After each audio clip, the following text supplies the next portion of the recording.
नमस्कार दर्शकों, साहित्य मन में आप सभी का स्वागत है। आज मैं आपके समक्ष एक बार फिर उपस्थित हूँ आवारा मसीहा जीवनी लेकर, जो कि लिखी है विष्णु प्रभाकर जी ने। इस जीवनी के प्रथम पर्व और द्वितीय पर्व के संपूर्ण भागों का वाचन पूर्ण हो चुका है और तृतीय पर्व का भाग 1 से लेके भाग 20 तक का वाचन भी पूर्ण हो चुका है। इन सभी भागों का वाचन आप मेरे चैनल से वीडियो के रूप में प्राप्त कर सुन सकते हैं। अब हम शुरू करेंगे तृतीय पर्व का भाग 21। जब कवि गुरु रविंद्रनाथ ठाकुर 70 वर्ष के हुए तो देश भर में उनकी जन्म जयंती मनाई गई। उस दिन यूनिवर्सिटी इंस्टीट्यूट कलकत्ता में जो उद्बोधन सभा हुई, उसके सभापति थे महोपाध्याय श्री हरिप्रसाद शास्त्री। उस सभा में श्री चंद्रशेखर वेंकटरमन ने एक प्रस्ताव रखा कि सभी देशवासियों की ओर से कलकत्ता में इस शुभ घटना के उपलक्ष्य में उनकी यथोचित संवर्धना और आनंद उत्सव का अनुष्ठान करना चाहिए। इस प्रस्ताव का समर्थन करते हुए शरतचंद्र ने कहा, मैं जानता हूँ मेरे देश के अनेक व्यक्ति विश्व भारती को कल्पना मात्र समझते हैं। मैं कहता हूँ, होने दो कल्पना, किंतु किसकी कल्पना है, कितनी बड़ी कल्पना है, यह भूलने से कैसे चलेगा। इसलिए कहता हूँ कि अनुष्ठान करो, आनंद उत्सव करो, सब कुछ करो, किंतु अब कुछ धन संग्रह करके हम सब उनके हाथ में दे दें। वे इस वृद्ध अवस्था में देश विदेश में विश्व भारती के लिए भिक्षा की झोली पसारे घूमते हैं। यह हमारे लिए लज्जा की बात है। इसी सभा में जयंती उत्सव समिति का गठन हुआ। इसके सभापति निर्वाचित हुए आचार्य जगदीश चंद्र बसु। सहकारी सभापति अनेक गणमान्य व्यक्ति थे और उन्हीं में एक थे शरतचंद्र। उसके बाद इस संबंध में होने वाली सभी सभा समितियों में उन्होंने उत्साहपूर्वक भाग लिया।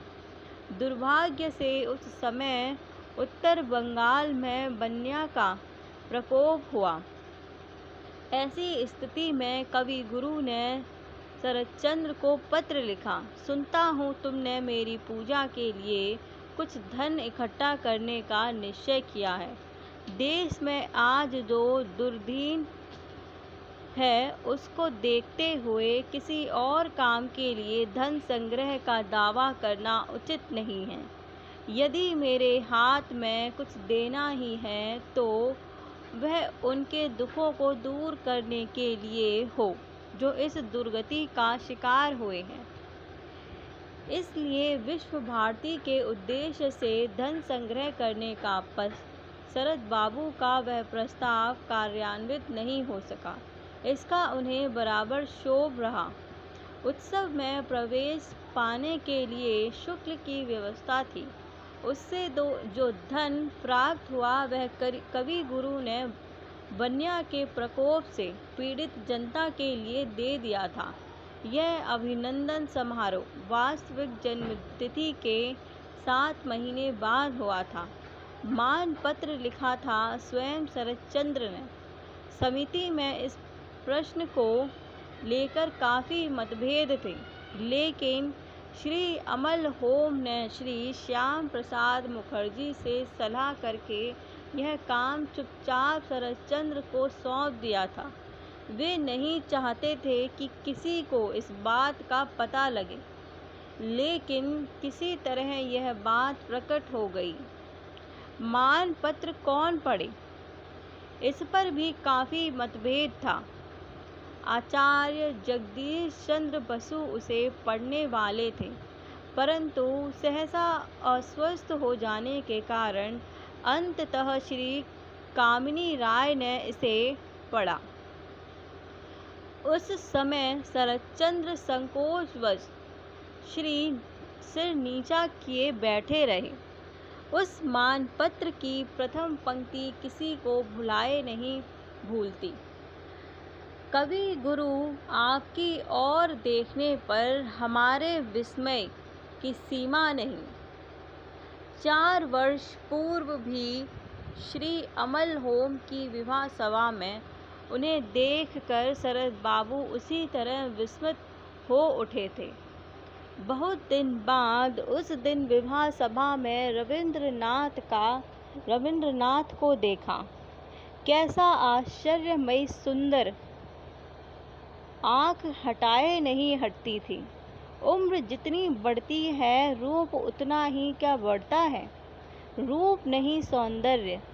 संसार में इतना बड़ा विस्मय नहीं जानता। इस सभा के पश्चात रविंद्र साहित्य की आलोचना के लिए टाउन हॉल में रक्त और सम्मेलन हुआ। उसके अध्यक्ष चुने गए शरतचंद्र। अपने अध्यक्षीय भाषण में उन्होंने अपने साहित्य में प्रवेश की चर्चा करते हुए कवि गुरु के शरण को स्पष्ट स्वीकार किया और उनके प्रति अपनी एकांत श्रद्धा प्रकट की। कहा, कवि के जीवन के 70 वर्ष पूरे हुए। विधाता के आशीर्वाद ने केवल हम लोगों के ही नहीं समग्र मानव जाति को धन्य किया। सौभाग्य की इस पद्धति को मधुर और उज्जवल करके हम लोग आने वाले समय के लिए रख जाना चाहते हैं और उसी के साथ अपना भी यह परिचय आने वाले पीढ़ियों को दे जाएंगे कि कवि के केवल काव्य से ही प्राप्त परिचय नहीं रहा। कवि का केवल काव्य से ही हमारा परिचय नहीं रहा। हमने उनको आँखों से देखा है, उनकी बातें कानों से सुनी हैं, उनके आसन को चारों ओर से घेर कर बैठने का सौभाग्य भी हमें प्राप्त हुआ है। हम यहाँ वयोयुद्ध कवि को श्रद्धा अर्थ देने के लिए उनसे सहज भाव से यह कहने के लिए एकत्र हुए हैं कि कवि, तुमने बहुत दिया है। इस लंबे समय में हमने तुमसे बहुत कुछ पाया है। सुंदर सबल सर्वसिद्धिदायिनी भाषा तुमने दी है। विचित्र छंदों में बंधा काव्य दिया है। अनुरूप साहित्य दिया है। जगत को बंगला भाषा और भाव संपदा का श्रेष्ठ परिचय दिया है। और सबसे बड़ा दान तुम्हारा यह है कि तुमने हमारे मन को बड़ा बना दिया है। तुम्हारी सृष्टि का सूक्ष्म विचार करना मेरे बूते से बाहर है। यह मेरे धर्म के विरुद्ध है। जो लोग प्रज्ञावान हैं वे यथा समय यह विचार करेंगे, किंतु तुमसे मैंने स्वयं क्या पाया है, इसी बात को संक्षिप्त करके कहने के लिए यह निमंत्रण स्वीकार किया है। फिर अपने बचपन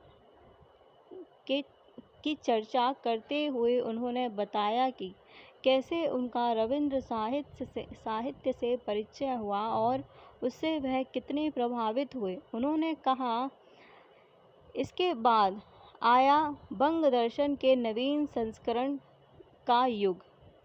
उसमें उन दिनों रविंद्रनाथ की चोखेर वाली आँख की किरकिरी धारावाहिक रूप में प्रकाशित हो रही थी। उसमें भाषा और भाव प्रकाशन की शैली का एक नया प्रभाव देख पड़ा। उस दिन की वह गहरी और सुतिझा आनंद की अनुभूति मैं कभी नहीं भूलूंगा। दूसरे की कल्पना के चित्र में पाठक अपने मन को इस तरह आँखों से देखना चाहता है, यह बात इससे पहले कभी सपने में भी नहीं सोची थी। इतने दिनों में केवल साहित्य का नहीं, अपना भी जैसे एक परिचय दिया। बहुत पढ़ने से बहुत पाया जाता है, यह बात सत्य नहीं है।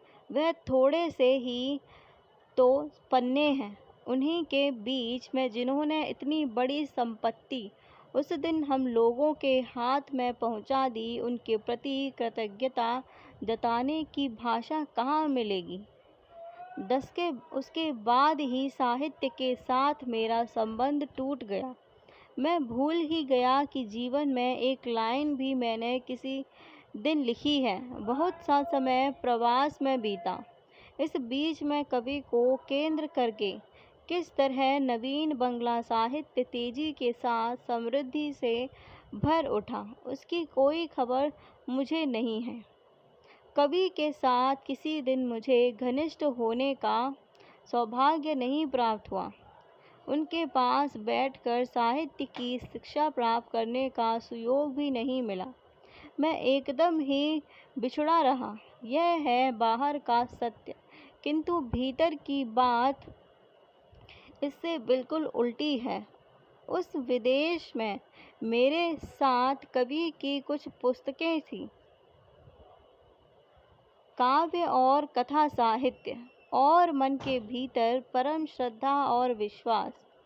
तब घूम फिरकर इन कई एक पुस्तकों को ही मैं बार बार पढ़ता था। क्या उनका सब सत्य है? कितने अक्षर हैं? आर्ट किसे कहते हैं? उसकी संख्या क्या है? वजन मिलने में की कोई त्रुटि हुई है या नहीं? यह सब बड़ी बातें सोची भी नहीं। यह सब मेरे लिए फिजूल था। सार्थक था केवल यही सुदृढ़ विश्वास कि इससे बड़ी परिपूर्ण सृष्टि और हो ही नहीं सकी। क्या काव्य और क्या साहित्य में यही मेरी पूंजी थी? एक दिन अप्रत्याशित भाव से अचानक जब साहित्य सेवा की पुकार हुई, तब यौवन का दावा समाप्त करके प्रद्वीप के हल्के में मैं पैर रख चुका था। देह थकी हुई थी, उद्यम सीमा में बंध गया था, सीखने की अवस्था पार हो गई थी। रहता था प्रवास में सबसे अलग, सबसे अपरिचित, किंतु पुकार का मैंने उत्तर दिया। भय की बात मन में ही नहीं आई और कहीं ना हो, पर साहित्य में गुरुवाद को मैं मानता हूँ। रविंद्र साहित्य की व्याख्या मैं नहीं कर सकता, किंतु एकांतिक श्रद्धा ने उसके मर्म का पता मुझे दे दिया है। पीड़ितों के तत्व विचार में उसमें अगर कोई भूल चूक हो तो रहे, किंतु मेरे निकट वही सत्य है। मनुष्य रविंद्रनाथ के संपर्क में मैं साधारण ही आया हूँ। एक दिन कवि के पास गया था। बंगला साहित्य में समालोचना की धारा प्रवर्तित करने का प्रस्ताव लेकर। अनेक कारणों से कवि उस प्रस्ताव को स्वीकार नहीं कर सके।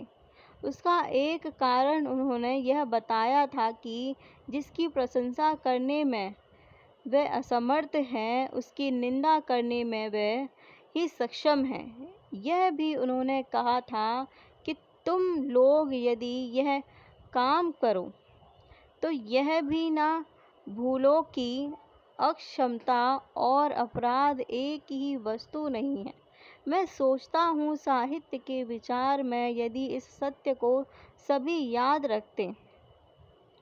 यह वह युग था कि जिस पर रविंद्रनाथ छाए हुए थे। बरगद के उस पेड़ के नीचे शरतचंद्र ने न केवल अपने लिए जगह बनाई, बल्कि प्रांत और देश के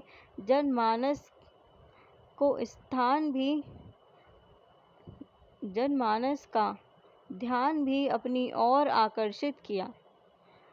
इसके लिए भी उन्होंने कवि गुरु से ही प्रेरणा पाई। इस सत्य को उन्होंने कभी अस्वीकार नहीं किया। उनके समान प्रतिभाशाली लेखक जो अपने लिए एक स्वतंत्र रास्ता बनाने और नई जमीन तैयार करने में पूर्ण समर्थ हो, अपनी उस समर्थता का झूठा प्रदर्शन न करके यदि अपने एक पूर्वज और समसामयिक साहित्यकार से प्रेरणा ग्रहण करते हुए इस बात को स्वीकार करें तो यह सचमुच उनकी बड़ी विशेषता है, खासकर उस हालत में जब हम जीवन में इस बात के अनेक उदाहरण पाते हैं कि एक ही युग के विभिन्न प्रतिभाशाली लेखक, कवि और कलाकार परस्पर ईर्ष्या रखते हुए केवल विरोध के लिए एक दूसरे का विरोध करते हैं। इसके विपरीत शरतचंद्र विभिन्न विषयों में उनकी प्रतिभा की महानता प्रमाणित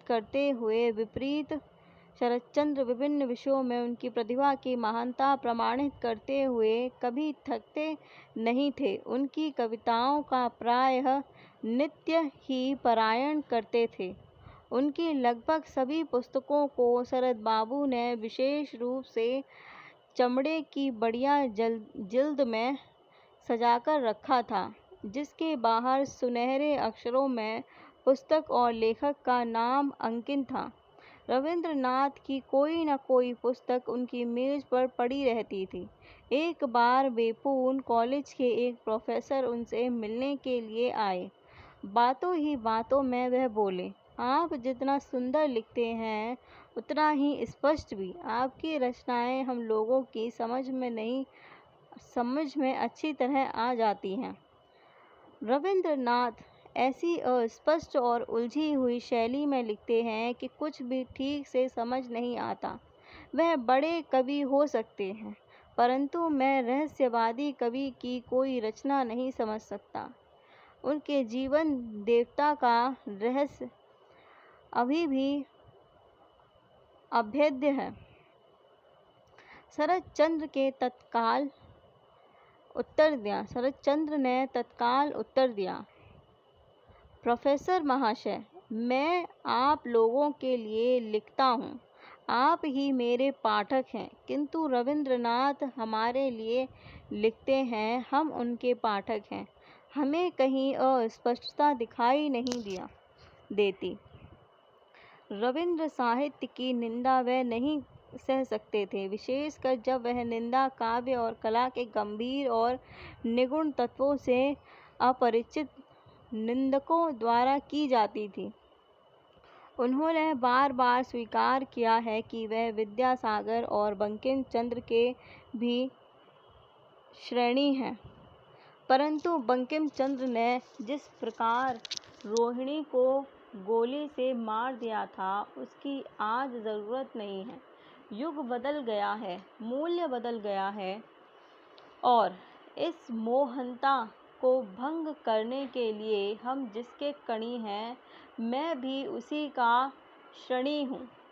वह ही कवि गुरु रवींद्रनाथ बंकिम चंद्र अपने युग के संस्कारों से युक्त नहीं हो सके।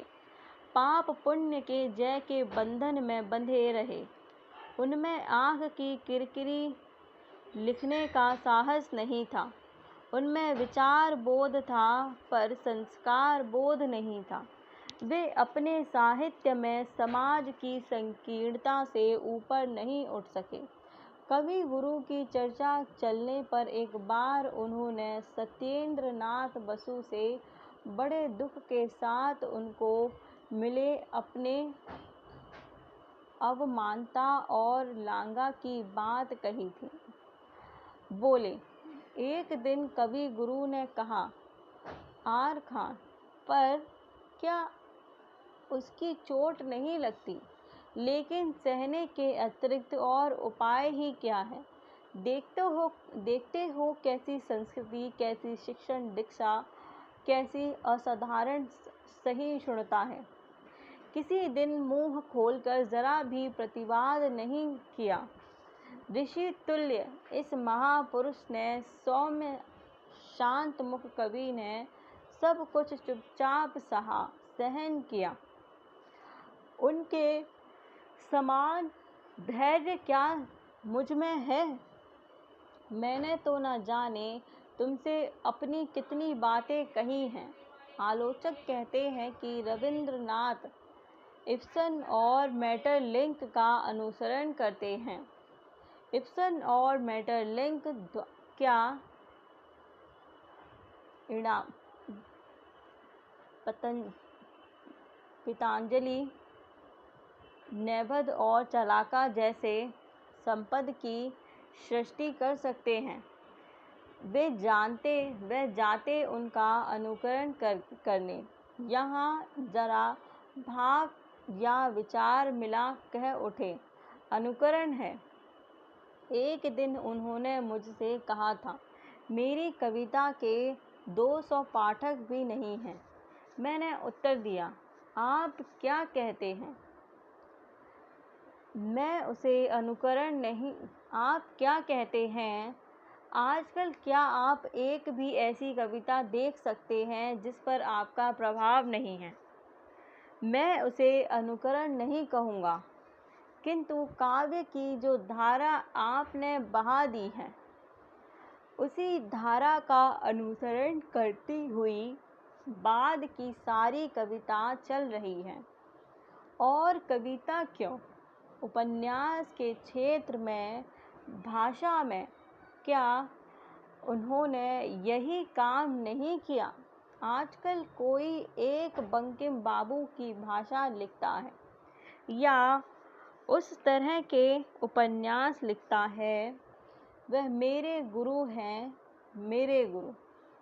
कवि गुरु के इस अभिनंदन के बाद उनका मन बहुत प्रसन्न था। अपने एक पत्र में उन्होंने अमल होम को लिखा, अमल, मुझे कितनी खुशी हुई है कि तुमने टाउन हॉल में सभापति के पद पर मुझे पकड़ बिठाया है, मेरे गले में माला डाली, मेरा लिखा मान पत्र कवि के हाथों में दिया।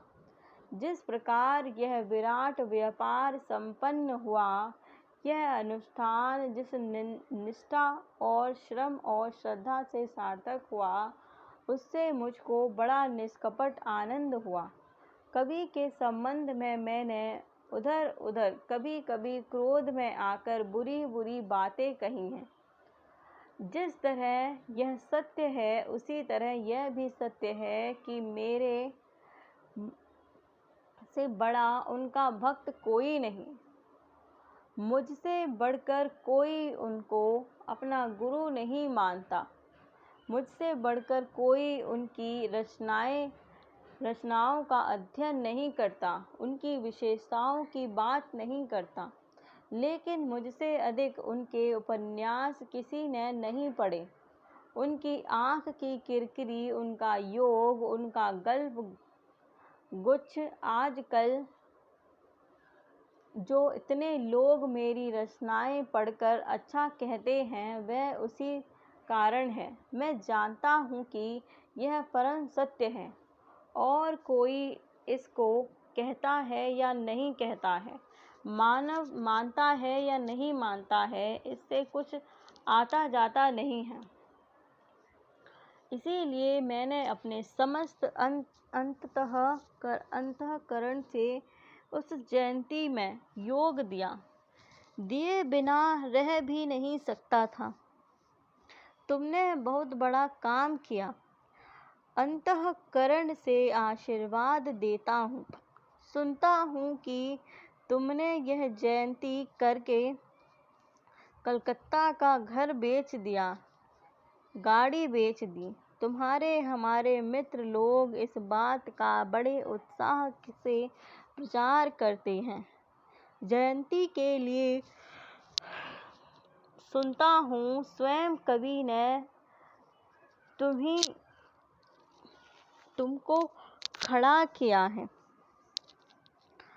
तुम केवल उनके शिखंडी थे, उन्होंने ही सब कुछ कराया है। अमल, यह बंगाल है, सोने का बंगाल। तब भी कहना होगा कि मैं तुर्की से प्यार करता हूँ। मन में कोई शोभ ना रखना, जिससे जो जी में आए कहने दो। मैं जानता हूँ तुम्हारा घर भी नहीं है, गाड़ी भी नहीं है। जिस गाड़ी में चढ़कर घूमते हो, वह कॉर्पोरेशन की है। कॉरपोरेशन की है। बस इतना ही तुम्हारा भला होगा। तुमने देश की लाज रखी है। समस्त अनंतकरण से फिर तुर्की आशीर्वाद देता है।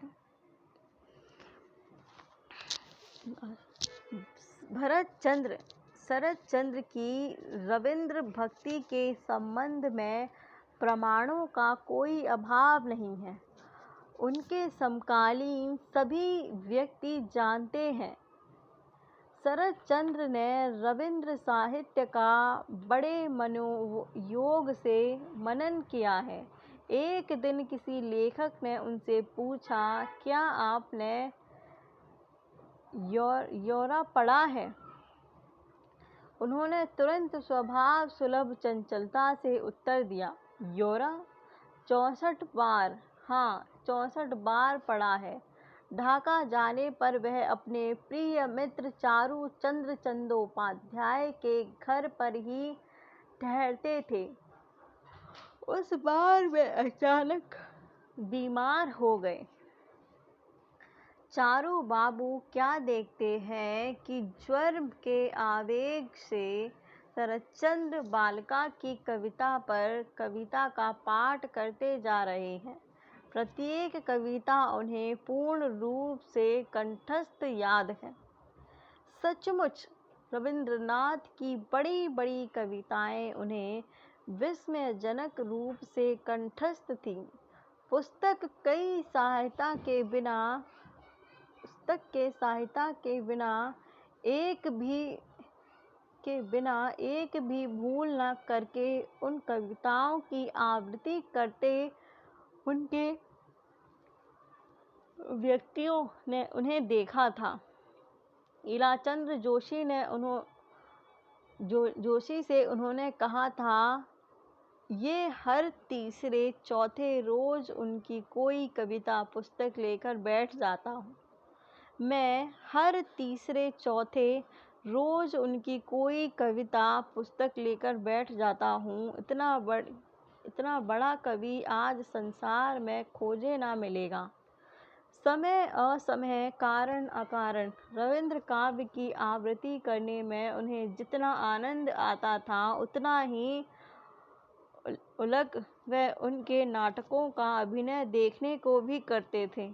कल्लोल पत्रिका के कर्मियों को अपना चित्र भेंट करते हुए उन्होंने कहा था, किंतु यह जान लो, हम सब रविंद्रनाथ के हैं। गंगा की तरंगें होती हैं, तरंगों से कभी गंगा नहीं बनती। उस दिन कविता पाठ की एक प्रतियोगिता परीक्षा थी।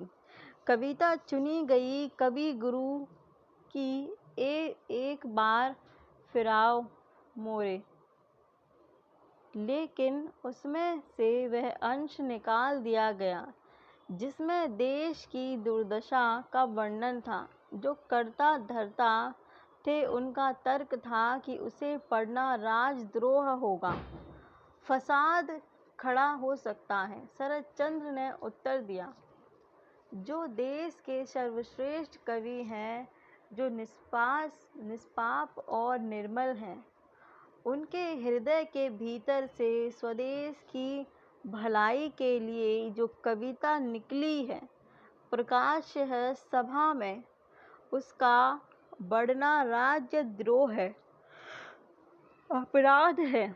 इस सभ्य देश के लड़के आज यही सीखने के लिए बाध्य होते हैं।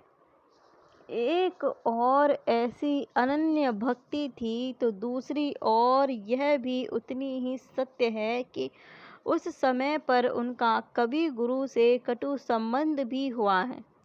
वह संघर्ष सदा ही सैद्धांतिक रहा।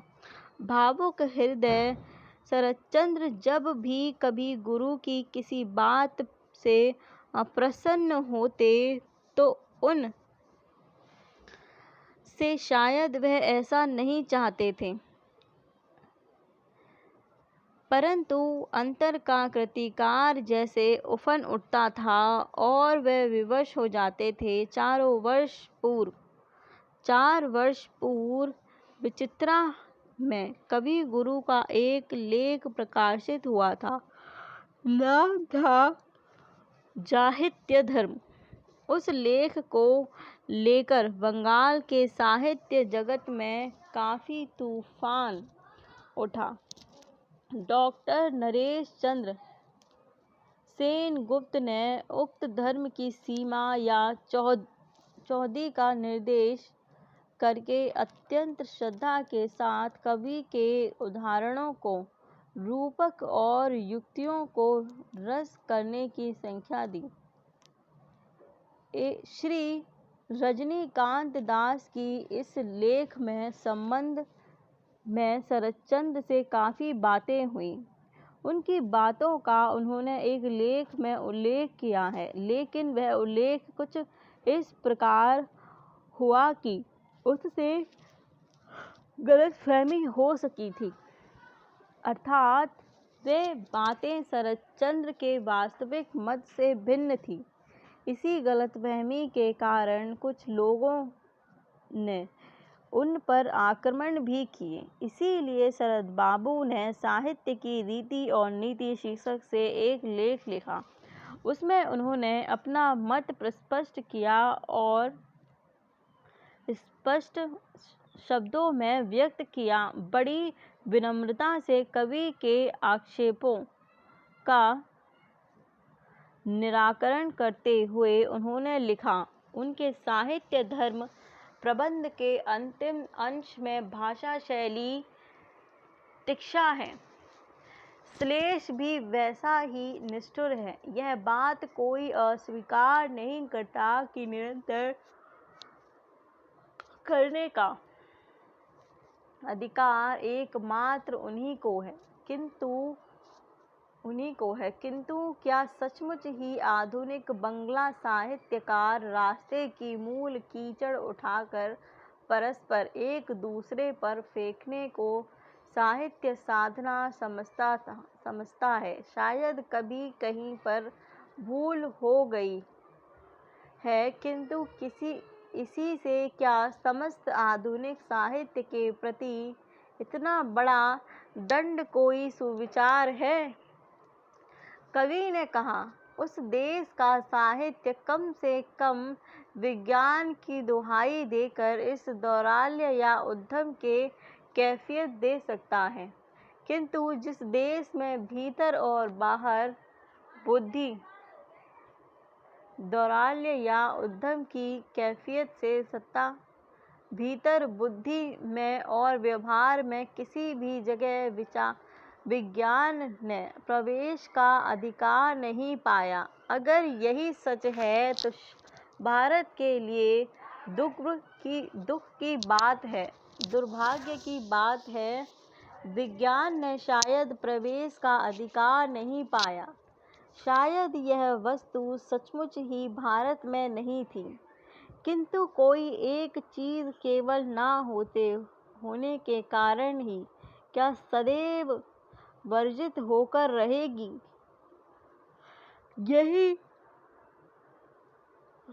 यही क्या कवि का आदेश है? आगे की लाइन में कवि ने कहा, उस देश के अर्थात बंगाल के साहित्य में उधार ली हुई नकल निर्लज्जता को किसकी दुहाई देकर विष्णुवंशी दुहाई देने का प्रयोजन नहीं है।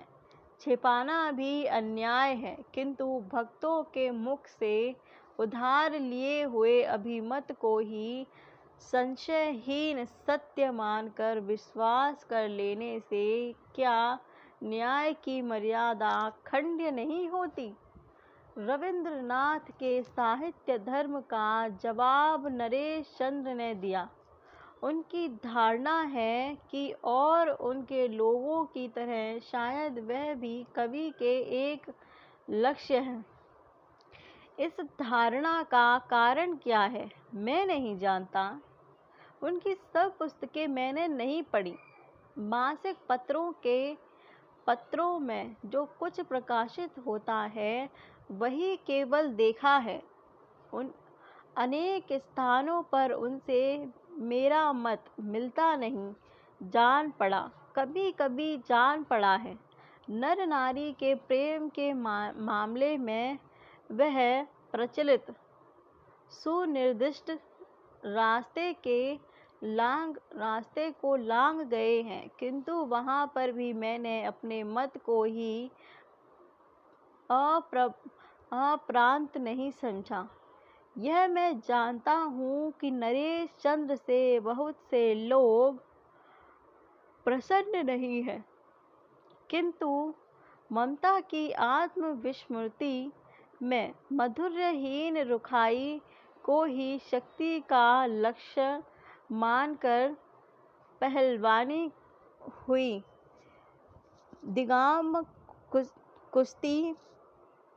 दिंगा कुश्ती करने के लिए ही वह पुस्तक लिखते हैं, ऐसा अपवाद मैं नहीं फैला सका।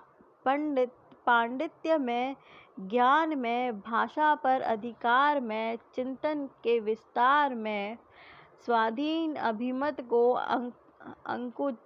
अंकुति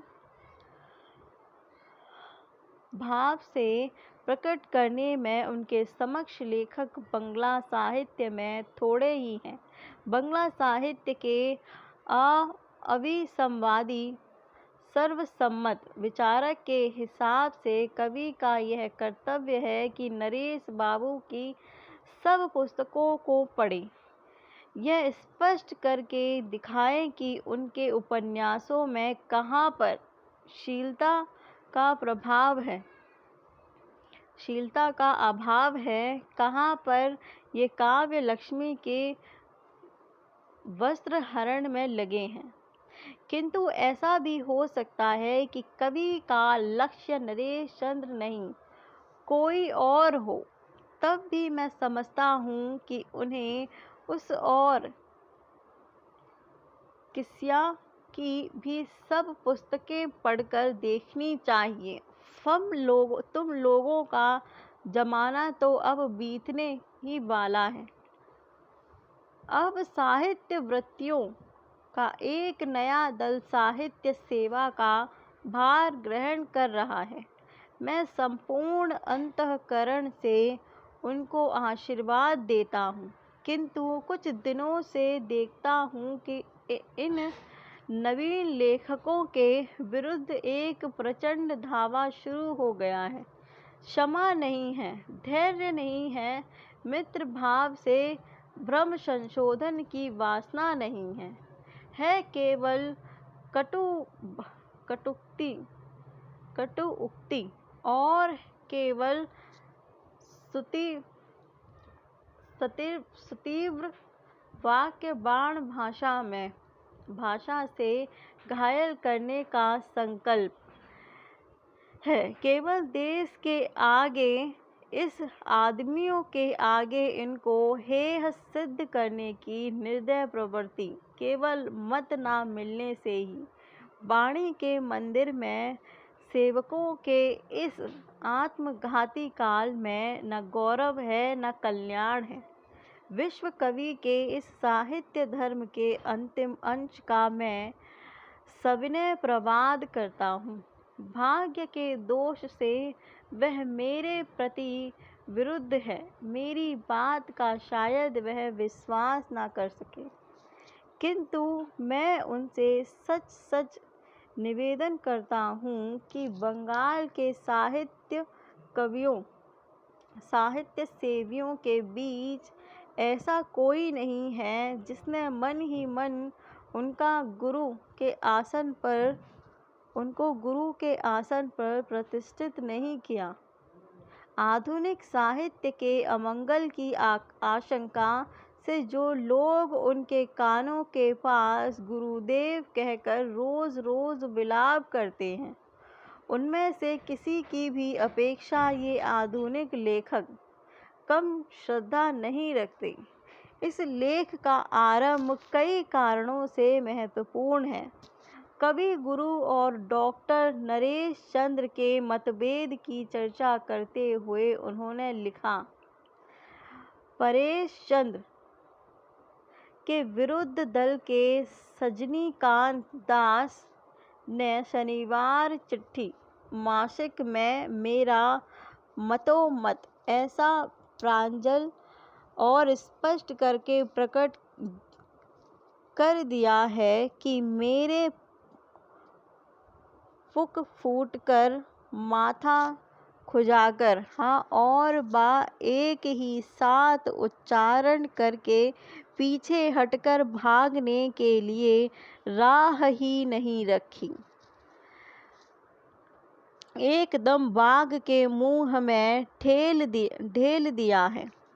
उधर विपत्ति यह हुई कि धीरे धीरे मेरे भी 2-4 भक्त आ जुटे हैं। वे यह कहकर मुझे उत्तेजित करते हैं कि तुम्हें कौन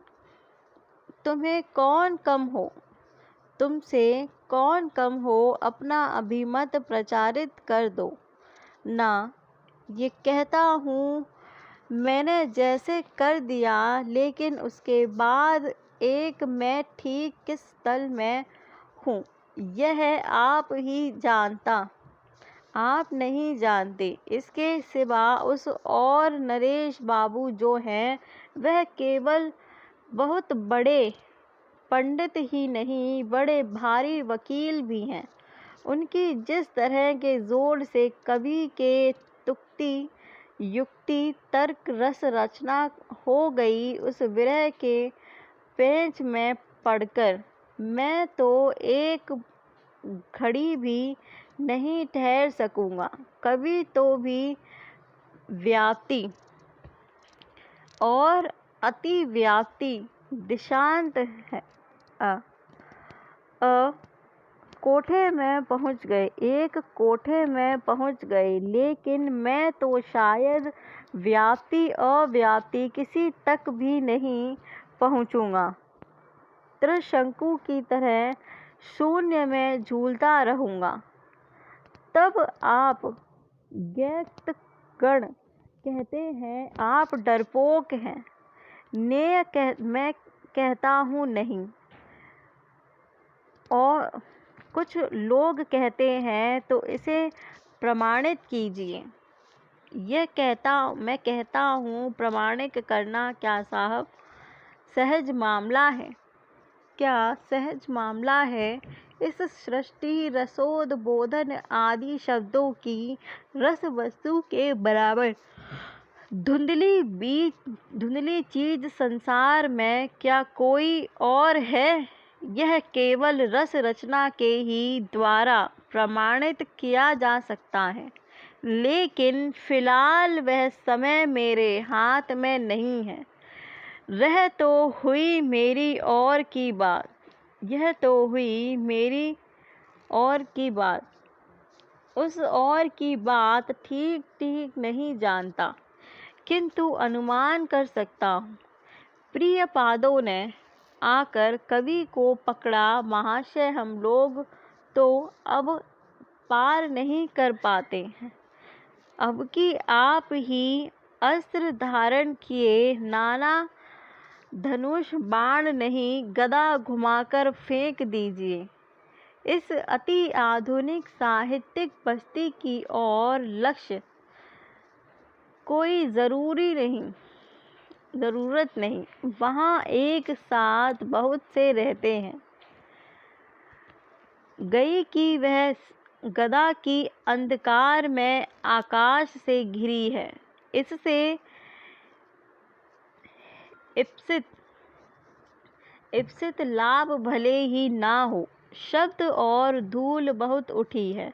नरेश चंद्र चौंककर जाग उठे हैं और विपिन कुछ काठ से बारंबार प्रश्न करते हैं, कंठ से बारंबार प्रश्न करते हैं कि किसको लक्ष्य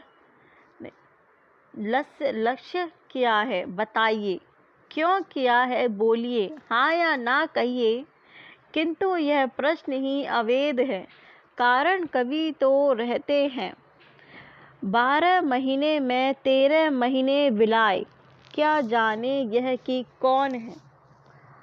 मैं तुम लोगों की खडहस्ता अनुरूपा, और कौन है तुम्हारा वंशीधारी असुचिधर्मी शैलजा प्रेमेंद्र रजरूल स्ताम कल्लोल काली कलम का दल। वह कैसे जान सकते हैं कि कब किस महियसी जननी ने अति आधुनिक साहित्यकों का दलन करने के लिए भविष्यत माताओं को शोर में ही संतानों को मार डालने का सदुपयोग करके नैतिक उच्छ्वास की पराकाष्ठा दिखाई है, और कब शैलजानंद कुली मजदूरों की नैतिकहीनता की कहानियाँ लिखकर अपनी कुलीनता अभिजात्य खो बैठे हैं। इन सब बातों को पढ़ने का समय, धैर्य और प्रवृत्ति कुछ भी तो कवि के पास नहीं है। उन्हें बहुत से काम हैं।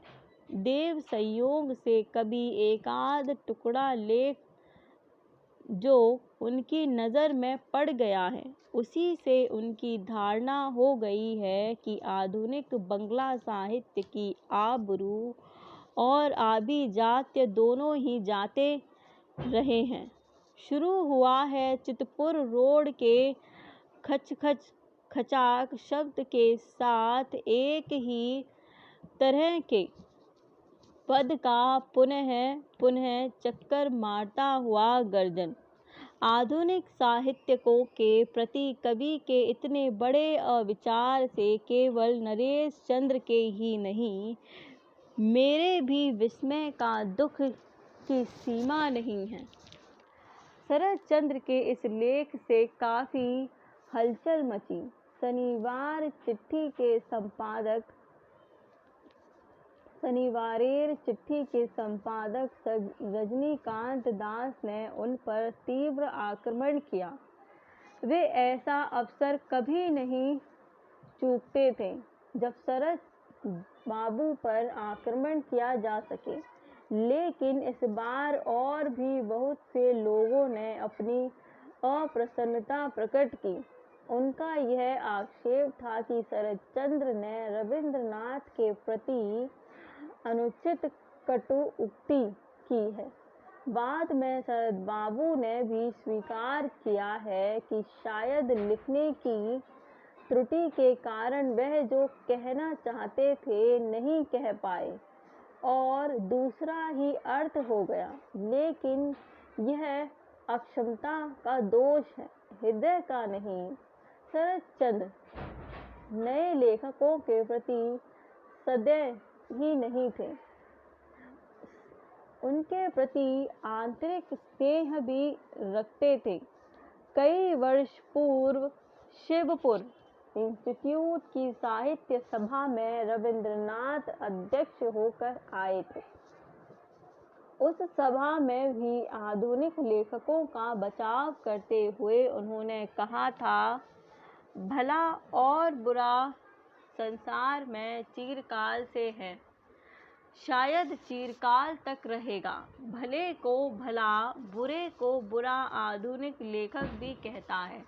बुरे की वकालत करने के लिए कोई साहित्यिक कभी किसी दिन साहित्य सभा में खड़ा नहीं होता, किंतु बहलाकर नीति शिक्षा देना भी वह अपना कर्तव्य नहीं समझता।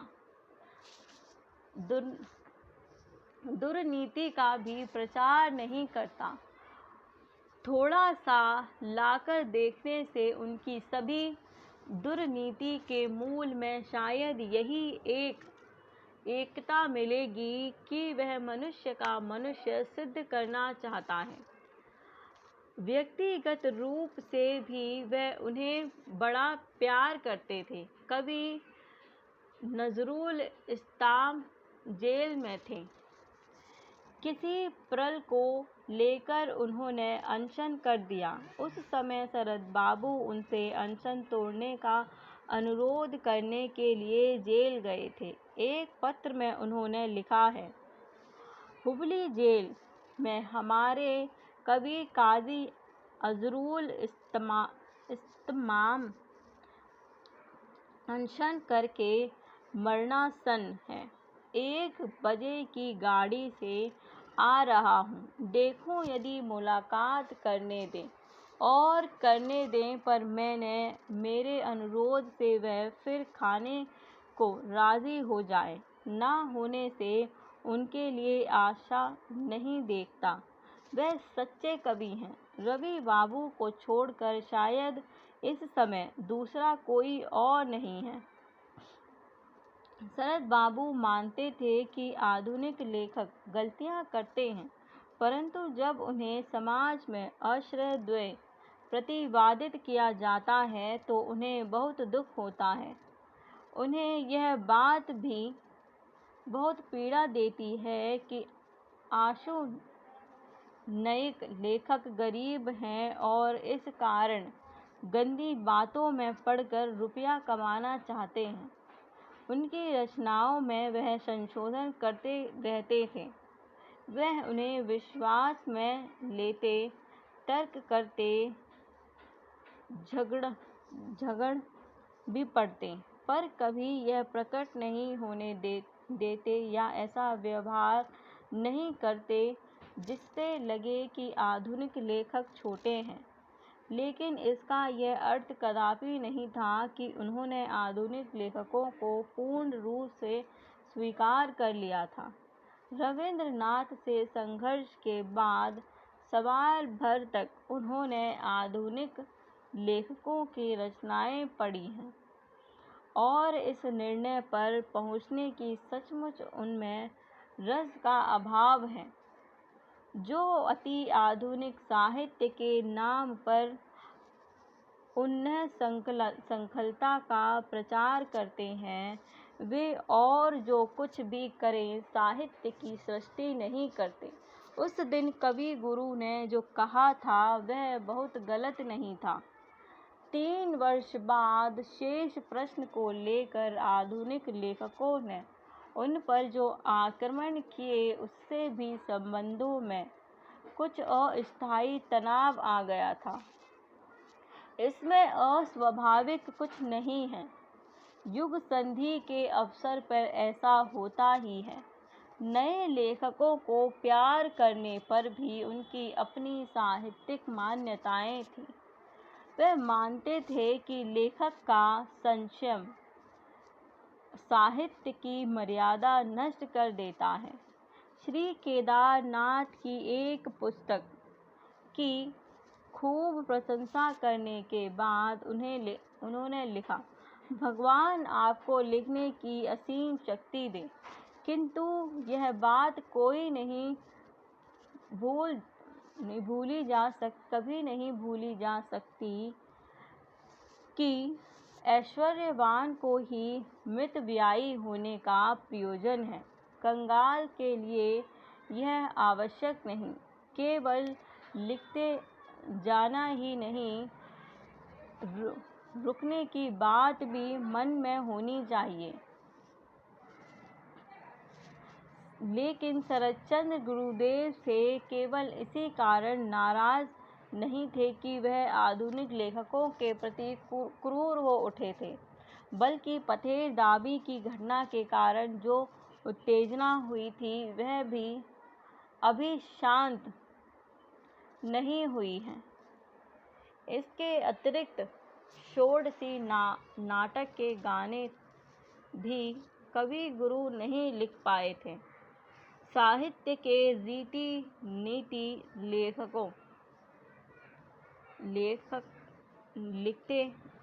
नीति लिखते समय यह सभी बातें उनके मन में थीं। इसी कारण लेख में कहीं कहीं व्यर्थ ही तीव्रता का समावेश हो गया। रवींद्रनाथ ने दिलीप कुमार राय को कुछ पत्र लिखे थे। उन्हीं के संबंध में एक बार फिर उनका कवि गुरु से संघर्ष हुआ। इन बातों के संबंध में श्री अतुलानंद राय ने उनकी राय जाननी चाहिए थी। उत्तर में उन्होंने राय महाशय को एक बहुत लंबा पत्र लिखा। घूमने परिचय पत्रिका में श्री दिलीप कुमार राय को लिखित रविंद्रनाथ के पत्र साहित्य की मात्रा के संबंध में मेरी राय जाननी चाहिए। यद्यपि यह प्रश्न व्यक्तिगत है फिर भी जब यह प्रकाशित हुआ है तो ऐसा अनुरोध शायद किया जा सकता था। कविवर ने जिस लोगों के संबंध में निराशा के कारण पतवार छोड़ दी हैं, तुम लोगों का संदेह यह है कि उन लोगों में मेरी गिनती है, असभ्य नहीं है। इस निबंध में कविवर का प्रयोग है कि वह दूसरे लोग प्रमक्त रूपी हैं।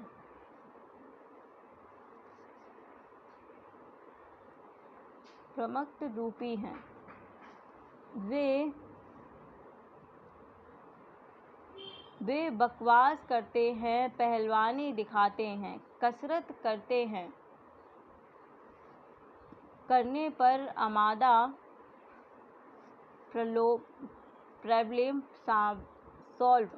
प्रॉब्लम सॉल्व करते हैं, इसलिए इनकी इत्यादि बातें चाहे कितनी संबंध में कही गई हो, ना तो ये सुंदर है और ना कानों को अच्छी लगती हैं।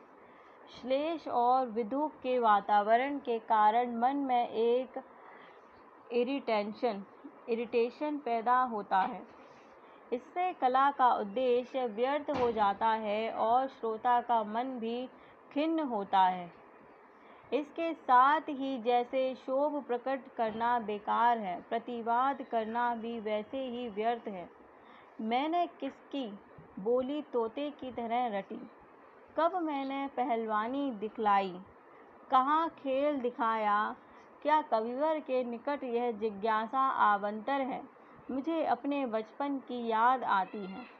खेल के मैदान में किसी ने यह कह दिया था कि फलाने के टट्टी पर पैर रख दिया, बस फिर क्या। कहाँ पैर रख दिया, किसने कहा, किसने देखा, वह टट्टी नहीं थी, गोबर था। यह सब कहना व्यर्थ होता था। घर आने पर माँ आदि बिना नहलाए तथा बिना सिर पर गंगा जल का छींटा दिए घर में दाखिल नहीं होने देती थी। मेरी भी इस समय वही हालत है। साहित्य की मात्रा ही क्यों, कविवर के ऐसे निबंधों में से अधिकांश को समझने की मुझ में बुद्धि नहीं है। उनके उपमा उदाहरण में कल के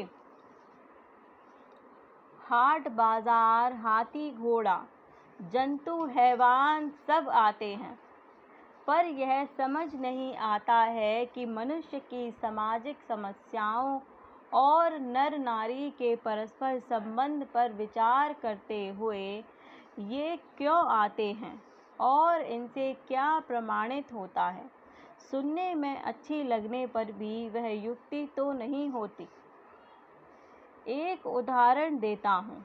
कुछ दिन पहले हरिजनों के प्रति होने वाले अन्याय से दुखी होकर उन्होंने प्रवर्तक संघ के मती बाबू को एक पत्र लिखा था। उसमें उन्होंने यह शिकायत की थी कि ब्राह्मणी की पाली हुई बिल्ली झूठे मुंह से उसकी गोद में जाकर बैठ जाती है। इससे उसकी पवित्रता नष्ट नहीं होती और वह इस पर आपत्ति नहीं करती। बहुत संभव है कि वह आपत्ति नहीं करती, पर इससे परिजनों को कोई सुविधा हुई।